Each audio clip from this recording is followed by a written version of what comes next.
Patrick Kluivert dan beban berat melatih timnas Indonesia. Setiap pertemuan pasti ada perpisahan. Perpisahan Sintayong memang masih menyisakan air mata kesedihan bagi sebagian besar pecinta sepak bola Indonesia. PSSI telah resmi mengumumkan sang pelatih anyar untuk timnas Indonesia, yakni Patrick Kluivert. Alih-alih dipuja sebagai legenda, pria Belanda tersebut malah mendapat banyak cacian. Lantas, apakah tidak ada sisi bagusnya dari seorang Patrick Kluivert? Patrick Kluivert menjadi gula-gula beberapa media ketika sejak Tuan Fabrizio Romano sudah bertitah bahwa mantan striker Barcelona itu akan menangani timnas Indonesia. Harum Kluivert sebagai pemain bintang di eranya tak bisa dipungkiri. Bayangkan timnas Indonesia dilatih oleh sosok pemain yang pernah meraih gelar UCL, Piala UEFA, La Liga, hingga top skor Euro 2000. Ketika terjun di dunia kepelatihan, Kluivert pun mengawalinya dengan baik. Ia mengawali karier manajerial sebagai asisten Louis van Gaal di AZ Alkmaar. Saat itu ia ditugasi melatih para penyerang AZ. Salah satu buah didikan Kluivert adalah mencuatnya striker bernama Mounir El Hamdawi yang sukses sebagai top skor Eredivisie. AZ musim itu juga sukses diantarkan Van Gaal dan Kluivert keluar sebagai juara Eredivisie. Saat pertama kali menjadi pelatih kepala di Jong Twente, ia juga sempat meraih gelar juara Piala Liga Nasional Cadangan Belanda. Begitupun ketika ia didapuk menjadi asisten Van Gaal di timnas Belanda. Kolaborasi senior-junior itu berhasil mengantarkan De Oranje ke Piala Dunia 2014 dengan rekor tak terkalahkan selama fase kualifikasi, lalu keluar sebagai juara 3. Selain pencapaiannya di Belanda, Kluivert juga menciptakan sejarah di negeri Curaçao. 2015 ia sempat mendapat tugas maha berat dan cenderung mustahil dari timnas Curaçao, yakni lolos ke Piala Dunia 2018. Meski akhirnya gagal meraih target tersebut, namun setidaknya Kluivert sudah meninggalkan jejak sejarah. Seperti meloloskan Curaçao untuk pertama kalinya ke babak ketiga kualifikasi Piala Dunia, serta mengantarkan Curaçao untuk pertama kalinya ke Piala Emas CONCACAF. Patrick Kluivert bahkan sangat berjaya membawa banyak pemain keturunan Belanda ke Curaçao saat itu. Publik sepak bola Curaçao bahkan mengakui sendiri kehebatan Kluivert yang bisa menjadi magnet bagi para pemain keturunan untuk mau berseragam Curaçao. Namun jejak manis Kluivert di Curaçao itu hilang di telan bumi. Sebab yang mencuat di media justru hal-hal negatif darinya, baik di luar lapangan maupun dalam lapangan. Di dalam ranah sepak bola, pria 48 tahun itu juga punya catatan buruk. Ketika jadi direktur olahraga di PSG, ia dilepas hanya semusim gara-gara ada ketidakcocokan dengan pelatih PSG saat itu. Lalu ketika menjadi direktur akademi di Barcelona, ia juga sempat cekcok dengan pelatih akademi Barca. Cekcok karena perbedaan pandangan soal filosofi sepak bola. Saat Kluivert memimpin Curaçao di periode keduanya, ia juga gagal total. Dari berbagai catatan buruk tadi, nama Kluivert jadi makin jelek dan tak bisa diharapkan. Penunjukan ini bahkan dianggap blunder besar bagi PSSI. Alih-alih pujian, yang ada malah hujatan kasar sana-sini yang bertebaran. Lalu juga soal adaptasi pemain dan taktik, apakah Kluivert bisa membawa hasil yang lebih baik dari Sintayong? Ini adalah sebuah resiko besar yang harus ditanggung, baik oleh PSSI maupun Kluivert itu sendiri. Bagi PSSI yang sudah membayar mahal kompensasi STY, lolos ke Piala Dunia 2026 adalah target yang tak bisa ditawar lagi. Sedangkan bagi Kluivert, di samping beribu hujatan dari netizen tanah air, tuntutan PSSI ini tentu akan menjadi beban besar yang tak mudah untuk dijalani. Namun di tengah rasa pesimis yang melanda, sebenarnya ada secuil harapan yang bisa kita titipkan kepada pria 48 tahun itu. Penunjukan Kluivert dianggap oleh ex-co PSSI, Arya Sinulinga, sudah mulai kelihatan hasilnya. Sebab dengan berita kedatangan Kluivert, pemain keturunan yang tadinya sulit untuk diproses naturalisasi seperti Jairo Riedewald kini dilaporkan sudah menyatakan kesanggupannya. Seperti halnya di timnas Curaçao, Kluivert ini memang dikenal sebagai sosok yang menjadi magnet bagi pemain keturunan Belanda untuk mau pindah negara. Bukan tidak mungkin beberapa pemain grade A keturunan yang dulunya ogah-ogahan membela timnas Indonesia bisa makin tertarik gabung gara-gara keberadaan Kluivert. Selain jadi magnet, sosok Kluivert juga dianggap sebagai sosok abang-abangan yang mengayomi beberapa pemain muda. Apalagi di skuad Garuda banyak diisi pemain diaspora dari Belanda. Para pemain diaspora tersebut diharapkan PSSI bisa respek pada Kluivert.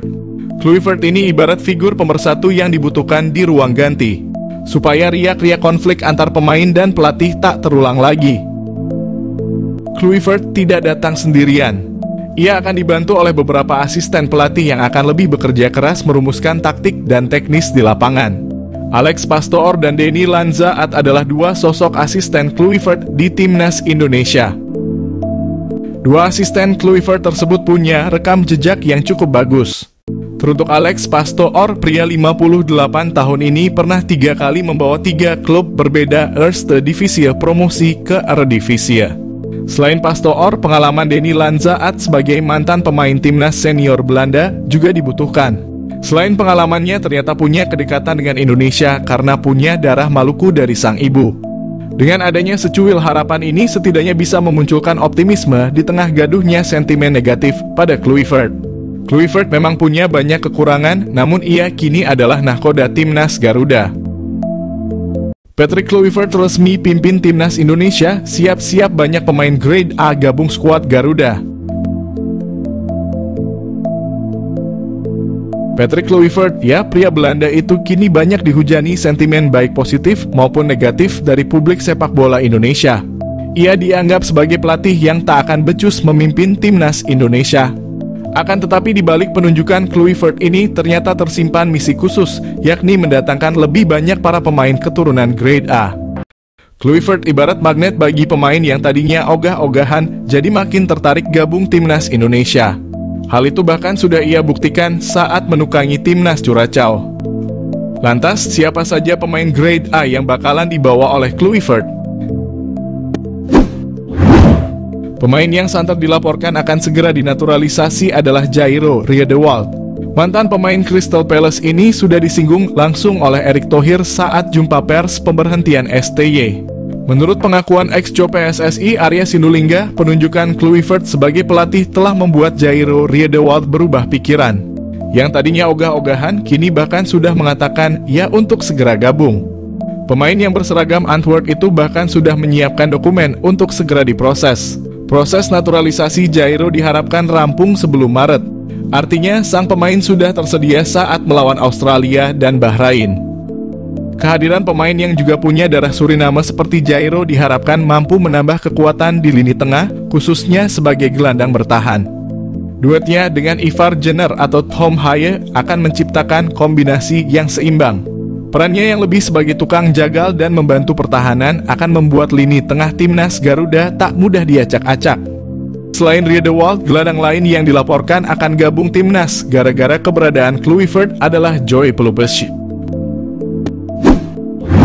Pelupessi adalah pemain yang punya darah Maluku dari pihak sang kakek.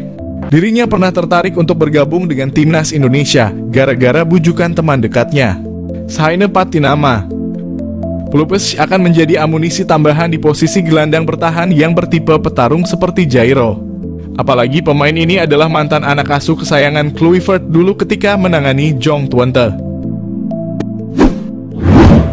Nama mantan pemain PSG Mitchell Bakker mencuat sebagai calon kuat naturalisasi berikutnya Timnas Indonesia. Kedatangan Patrick Kluivert akan membantu memuluskan jalan Mitchell Bakker untuk dinaturalisasi. Ketum PSSI pada jumpa pers Senin 6 Januari sempat mengatakan bahwa dokumen garis keturunan Bakker masih akan dicari dan dipastikan. Meski agak sulit, namun PSSI akan terus berupaya untuk memproses Bakker. Jika sukses dan tak terkendala dokumen, Bakker akan menjadi bek serba bisa di skuad Garuda. Ia bisa dijadikan sebagai bek tengah sebelah kiri atau wingback kiri di format 3 back. Selain itu, kehadiran Bakker akan menambah opsi bek kidal Timnas selain Justin Hubner, Saine Patinama maupun Calvin Verdonk. Namun, jika gagal mendapatkan bek kiri sekelas Bakker, tenang saja, ada bek kiri lagi yang sama-sama punya kualitas grade A. Ia adalah Jayden Oosterwolde. Bek kiri yang juga serba bisa di beberapa posisi ini juga berpeluang gabung pasca kehadiran sosok Kluivert. Sebenarnya dulu Jayden Oosterwolde sempat akan dinaturalisasi oleh PSSI. Pada tahun 2021, PSSI sempat melakukan kontak pada Jayden yang saat itu bermain untuk FC Twente. Namun saat itu sang pemain menolak dengan alasan ingin menunggu panggilan dari Timnas Belanda.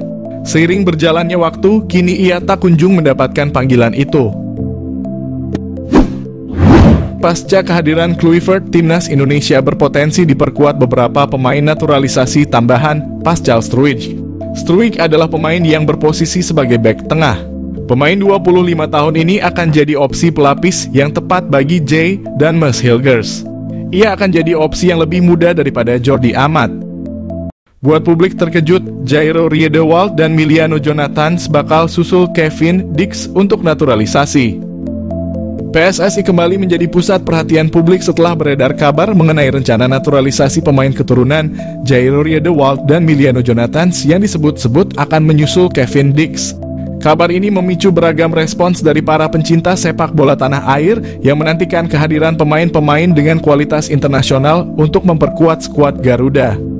Sebelumnya dalam keterangannya, PSSI melalui Arya Sinulinga menegaskan bahwa fokus proses naturalisasi masih tertuju pada penyelesaian Kevin Dix.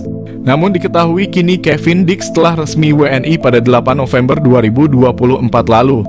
Kevin Dix memang menjadi salah satu pemain yang sudah lama diincar untuk memperkuat lini belakang timnas Indonesia, khususnya dalam menghadapi kompetisi internasional yang akan datang. Selesai proses Kevin Dix menjadi WNI, pecinta sepak bola tanah air pun berharap PSSI juga segera memproses naturalisasi Jairo Riedewald dan Miliano Jonathans. Perlu diketahui meski Jairo dan Miliano menjadi pemain yang ramai diperbincangkan patut untuk menembus dan memperkuat timnas Indonesia, proses naturalisasi pemain itu tidak dapat berjalan dengan mudah. Maka terkait rumor mengenai Jairo Riedewald dan Miliano Jonathans yang disebut-sebut akan menyusul Dix, Arya menjelaskan bahwa saat ini belum ada kepastian mengenai hal tersebut. PSSI masih belum memberikan lampu hijau untuk memulai proses naturalisasi bagi kedua pemain itu. Meski begitu, kehadiran nama-nama pemain keturunan ini tetap menjadi sorotan, terutama bagi publik sepak bola yang berharap agar timnas Indonesia bisa semakin kuat di bawah dukungan pemain-pemain dengan pengalaman internasional. Diketahui bahwa Jairo Riedewald merupakan pemain yang sudah berkarier di berbagai klub Eropa, sehingga kehadirannya diharapkan mampu menambah ketangguhan timnas Indonesia. Dengan pengalaman bermain di liga-liga luar negeri, akan menjadi daya tarik tersendiri bagi penggemar sepak bola Indonesia.